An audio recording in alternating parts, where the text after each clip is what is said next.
आपने देखा होगा मणिपुर के अंदर जहां बीजेपी की सरकार है, राज्यपाल आदिवासी है, देश की जो सरकार है वो बीजेपी की है और देश का राष्ट्रपति है वो आदिवासी है। जब आदिवासी होते हुए, राज्यपाल आदिवासी होते हुए, बीजेपी की सरकार होते हुए भी आदिवासियों के साथ में, औरतों के साथ में बलात्कार किया, उनको नंगी करके जुलूस निकाला, कितनी शर्मनाक बात है। ये हम पूरे देश के आदिवासियों की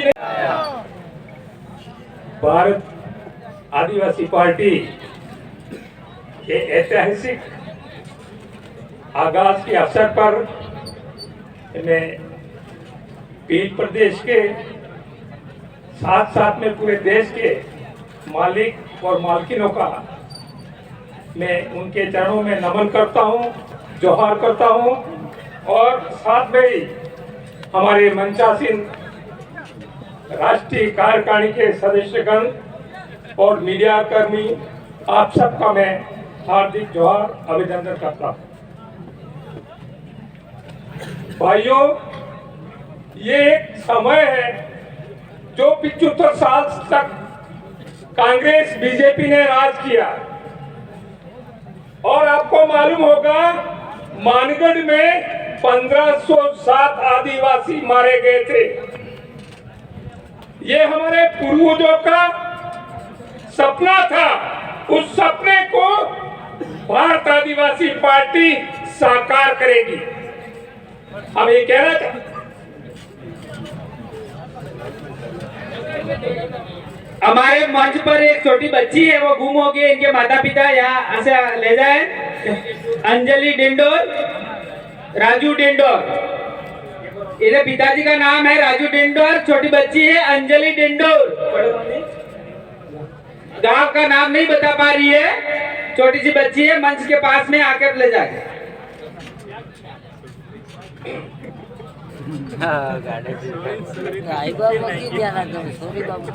तो ये हमारे जो पूर्वजों था, पूर्वजों के जो सपना था, उस सपने को साकार करने के लिए भारत आदिवासी पार्टी का आगाज हुआ है।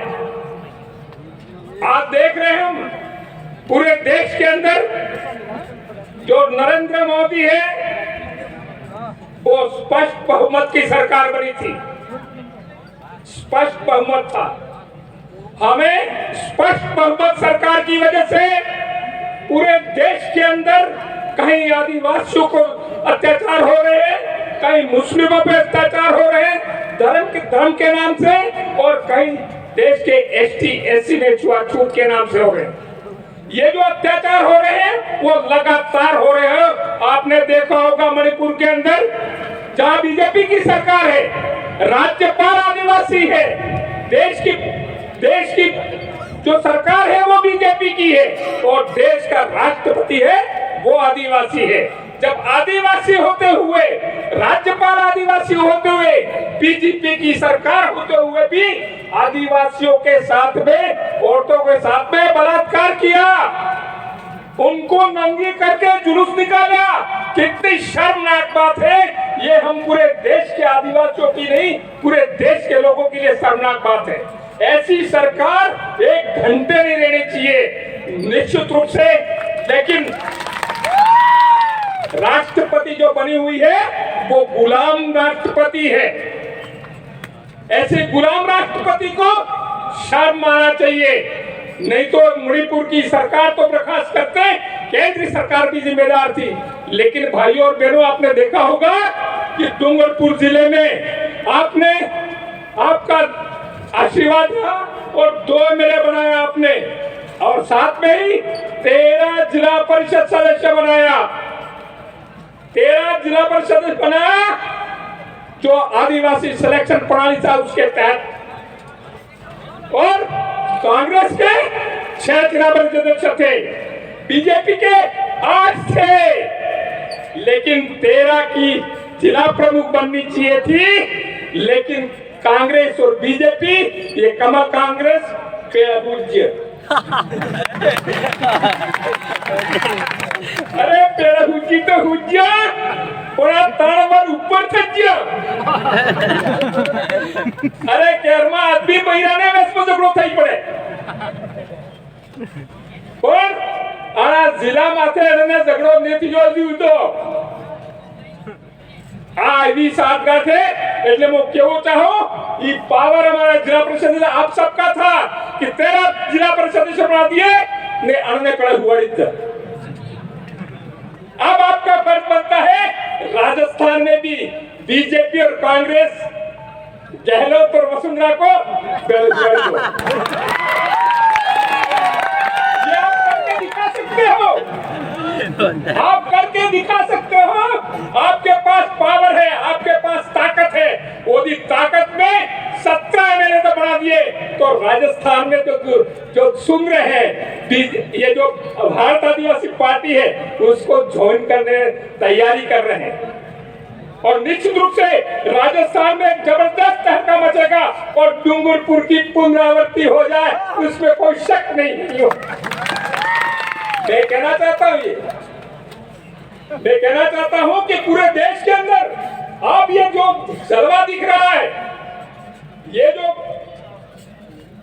भारत आदिवासी पार्टी के आगाज के अवसर पर उसमें हमारा एसटी, एससी, ओबीसी, माइनॉरिटी इन सबको एक मंच पे आना होगा और निश्चित रूप से हम एक मंच पे आ गए तो 2024 का जो चुनाव आ रहा है उसमें हो सकता है देश के अंदर नरेंद्र मोदी और कांग्रेस शामिल हो जाए। तो ये फर्क बनता है देश के मालिकों का इसलिए फर्क बनता है कि आज तक हमने सहन किया, आज तक देश की जनता के साथ जो अत्याचार हुए, अन्याय हुआ वो हमने स्वीकार किया है और ये देखा हमने कि क्यों हो रहा है। ये इस वजह से हो रहा था कि जो सिलेक्शन पावर था वो सिलेक्शन पावर इन कांग्रेस और बीजेपी थे, उनके उद्योगपति थे, लखपति थे, करोड़पति थे, उनके हाथों में था। वो सिलेक्शन करते थे, जो एमएलए सिलेक्शन करते थे, एमपी सिलेक्शन करते थे, वो उनके गुलाम होते हैं, उन्हीं का सिलेक्शन करते थे।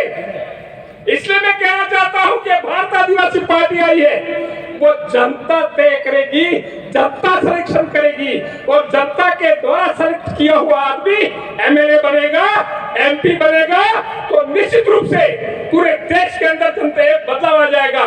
हमारे गुरु गोविंद का सपना था ओसा वाला है नेसा वाला है ने ओसा करवाए आ नेसा वाला है इन्होंने ओसा करवाने बन रही है कि हाईकमान की ताकत है, ये हाईकमान जनता बनेगा तो निश्चित रूप से की आ नेसा पड़ी जनता है ये ओसी થઈ जाएगा ने पहला जी हाईकमान है ये हाईकमान राम तक ही नेसा पड़वाना है।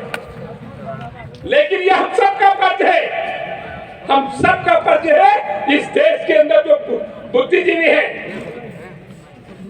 जो मनन करते हैं, जो दुखी हैं, इस देश में जो अत्याचार हो रहे उससे परेशान है, उन सबको एक मंच पर आकर के हमको जो सिलेक्शन प्रणाली है, आदिवासी सिलेक्शन प्रणाली, ये जो गणतांत्रिक व्यवस्था है उसको अंगीकार किया है भारत आदिवासी पार्टी ने।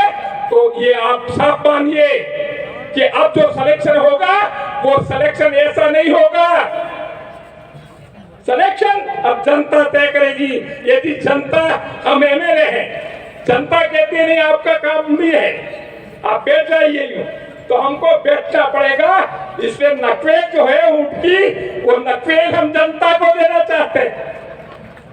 जब जनता के पास में ऊंट की नकवेल होगी तो हमारा हाईकमान है वो भी धाराशाही हो जाएगा। ऐसा गलत करने की सोचेगा तो निश्चित रूप से उसको एक बार नहीं 100 बार सोचना पड़ेगा।